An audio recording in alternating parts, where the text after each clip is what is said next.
안녕하십니까?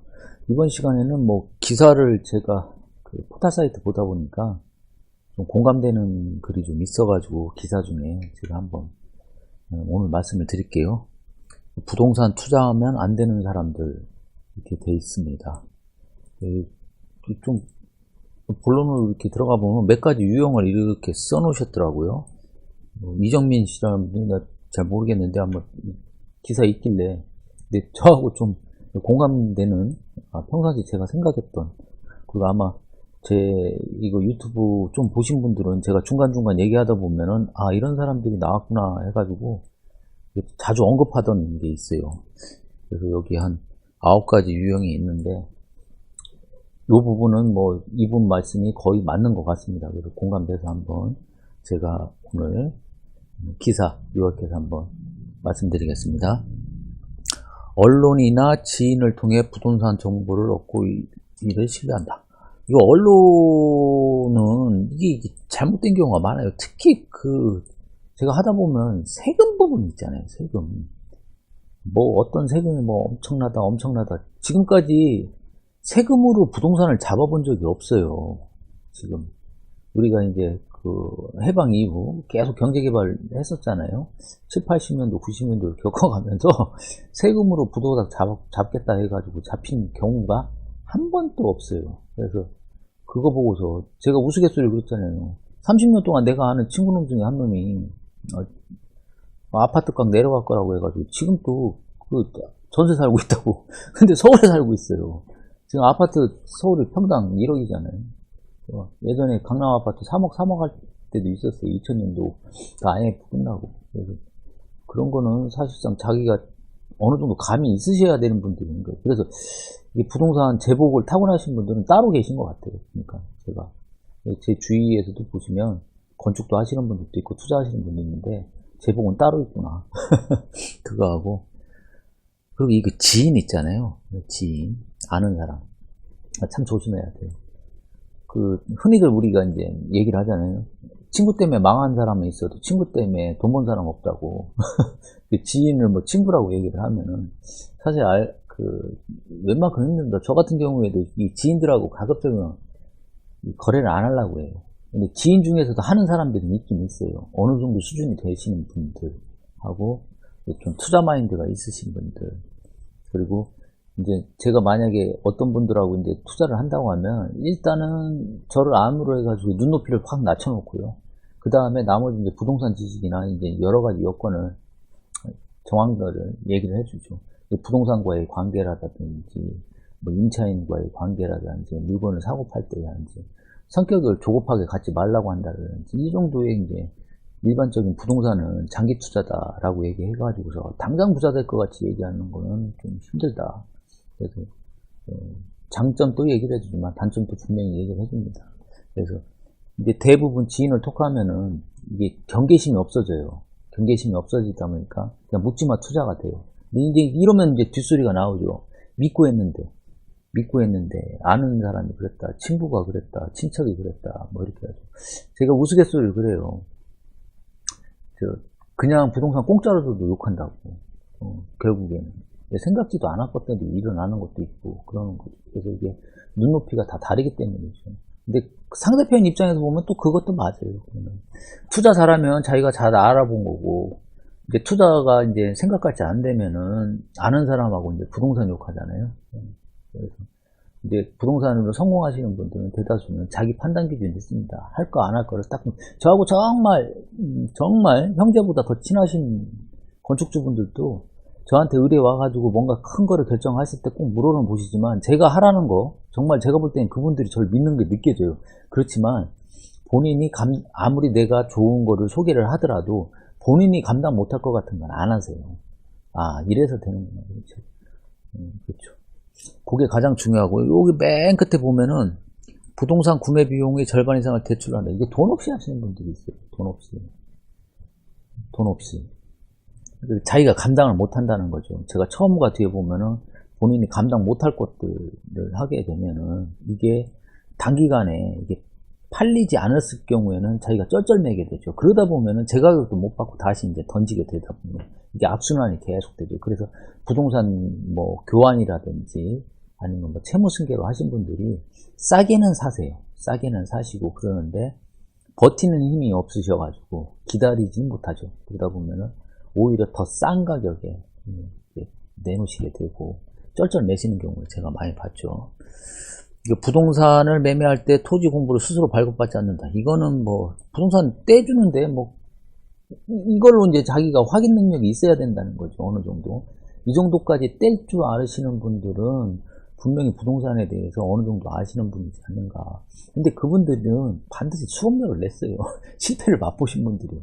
이 정도까지 부동산 관련돼 가지고서 공부를 스스로 발급 받으실 정도의 능력이 되신 분들은 수업료 내신 분들이에요.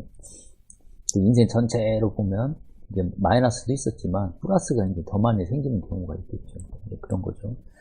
분양 사무실 이런 건 좀 얼척이 없는 거죠. 이거는 말할 것도 없어요. 이건 부동산 투자하시지 말아야 돼. 이게 말이 됩니까? 도우미한테 그 옆에 가서 좋은 얘기만 하지 무슨 나쁜 얘기 하겠어요.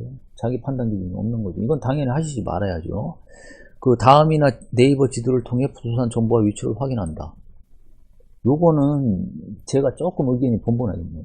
자기가 의사결정을 하기 전에 최소한 사무실에서 확인해야 되는 것들이 굉장히 많아요.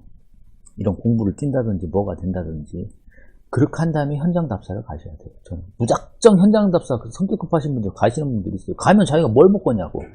자기가 본인이 가서 체크할 포인트를 보셔야 됩니다. 보셔야 돼요. 그래서 맨 마지막에 한 80~90%는 내가 이거를 의사결정을 하셨다고 하면 현장은 맨 마지막에 가셔도 됩니다. 이것만 한다는 게 문제가 되겠죠. 유명 강사의 부동산 재테크 서적을 반드시 읽는다. 뭐 나쁠 건 없죠. 나쁠 건 없죠. 그런데 우리가 무슨 위인전을 읽는 것도 아니고 이게 유명 강사들이나 부동산으로 재테크 성공하신 분들 있잖아요. 이분들은 뭐 지명도도 좀 있고 뭐 유명인들이시겠지만 이 사람들은 실패한 얘기도 무슨 쓰시지만 성공하신 분들이잖아요. 성공하신 분들. 그러니까 내 성격하고 내 캐릭터가 그분하고 다를 거고 아니면 지금 재정 구조도 다를 거거든요. 그러니까 그 사람 똑같이 따라 하다 보면 안 돼요. 자기 형편에 맞게, 자기 능력에 맞게 하셔야 되는 거죠. 뭐 이건 아주 좋은 뜻입니다. 유명 강사가 운영하는 유료 강의와 현장 답사에 참석하는 편이다. 묻지마 투자한다는 얘기죠. 묻지마 투자한다는 거죠. 이분들은 소액 투자가 많아요. 뭐 2천, 3천, 5천, 1억 미만짜리들. 현금은 별로 없지만 돈을 벌기 위해 부동산의 재테크에 관심이 있다. 이거 똑같은 거네요. 대출로 한다. 이분들이 찾는 게 있죠. 대출 왕창 끼고 사는 거. 대출 왕창 끼고 사는 거.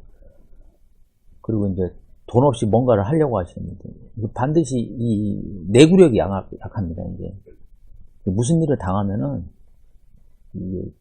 바로 그 외부 여건에 영향을 받아가지고서 본인이 아무리 싸게 샀다고 하더라도 싸게 던져요. 부동산은 최소 5년 이상 보유하셔야 돼요. 어떤 거든지. 분양권이나 아파트 이런 거 빼놓고. 어떤 거든지. 근데 이제 그거를 안 기다리시고, 뭐, 올해 샀으면 내년에 팔면은 뭐 이게 2배가 된다. 뭐 세금이 반 이상인데 그게 뭔 돈이 되겠어요. 허황된 꿈 꾸시는 분들이죠. 그런 분들은 안 하고, 다른 시장 쪽에서 한번 알아보시는 게 나을 것 같습니다. 주식이나 뭐 이런 거, 펀드나 이런 걸 하시는 게 낫지. 부동산 하셔가지고는 안 돼요, 지금. 예. 그리고 부동산 관련 세금을 잘 알지 못한다. 그냥 이렇게 생각하죠. 1가구 2주택 빼놓고요. 세금이 반이다 생각하죠. 저도, 제 강의 많이 들으신 분들 아실 거예요. 세금이 반이라고. 세금 밥입니다. 요즘 뭐 난리 치잖아요. 뭐 법인을 만들어서 뭐 어쩌고 한다는데, 서울이나 수도권처럼 아파트 가격이 평당 1억대고 단기 매매를 하시는 분들은 그런 게 필요한데 지방권 이렇게 뭐 법인 만들고 뭐 어쩌고 해도요. 세금이 결국에는 거의 반 나와요. 그 나머지 이제 기장료 내야죠. 세무조정 내야죠. 그리고 뭐 여러 가지 뭐 비용 저금해야 되니까 언뜻 들으면은 꽤 좋은 것 같지만 요즘 1인 법인 많이 설명하시죠. 근데 지방권에서는 뭐 자기 투자금이 뭐 한 20억, 30억 되시는 분이 뭐 이렇게 뭐 몰빵하셔가지고 엄청난 투자를 하지 않는 이상은 한두 개 갖고 있는 거는 그냥 개인으로 하셨다가 세금 낼 거 다 내시고 하시는 게 훨씬 낫습니다. 뭐 1인 법인 만드셔가지고서 어떻게 되면 더 싸질 것 같지만, 제가 볼 때는 단기 매매 외에는 별 효과가 없어요. 별 효과가 없으니까 법인 만드시는 거는 한번 심각하게 생각해보세요. 요즘 유튜브 보니까 1인 법인에 대해서 엄청나게 많이 강의가 오더라고요. 그만큼 요즘 이슈가 되는 거니까 그렇게 하시겠지만, 세금의 문제 보면. 근데 1인 법인이 또 그렇게 이 사람 저 사람 하게 되잖아요. 그러면 정부에서 가만히 있을 것 같아요? 당연히 또 다른 제재가 또 올라갑니다. 그러다 보면은 지금 같은 개인이 내는 세금하고 유사하게 갑니다. 여기에서 가장 공감되는 거는 언론이나 지인, 요게 이제 저하고 됐고요. 그리고 이거 현금 없고 대출로만 뭔가를 하려고 하시는 분들, 이런 분들은 절대로 부동산 투자하셔도 돈이 안 된다. 이건 제가 산증이 많이 봤어요. 부동산 많이 왔다 갔다 하시는 분들이 계시는데, 부동산에 대해서 저보다 더 많이 아세요. 근데 몇십 년을 하셨어도 남아있는 게 없어요. 정말 좋은 물건도 많이 갖고 계셨는데, 정말 위치 좋고 괜찮고 잠재 성장력도 좋은 아주 그런 부동산 갖고 있는데, 자기가 버텨내질 못하다 보니까 이제 그냥 던지고 하다 보니까 시간 지나면 아유 그냥 갖고 있었으면 어땠을까 이렇게 생각하시는 분들 많더라고요. 쉽게 해가지고서 이제 내구력이 없는 거죠. 좀 많이 버틸 수 있어야 되는데, 이 부분 저는 제 공감이 돼서 한번 기사에 나온 건데 오늘 소개시켜 드렸습니다. 예, 오늘 여기까지입니다.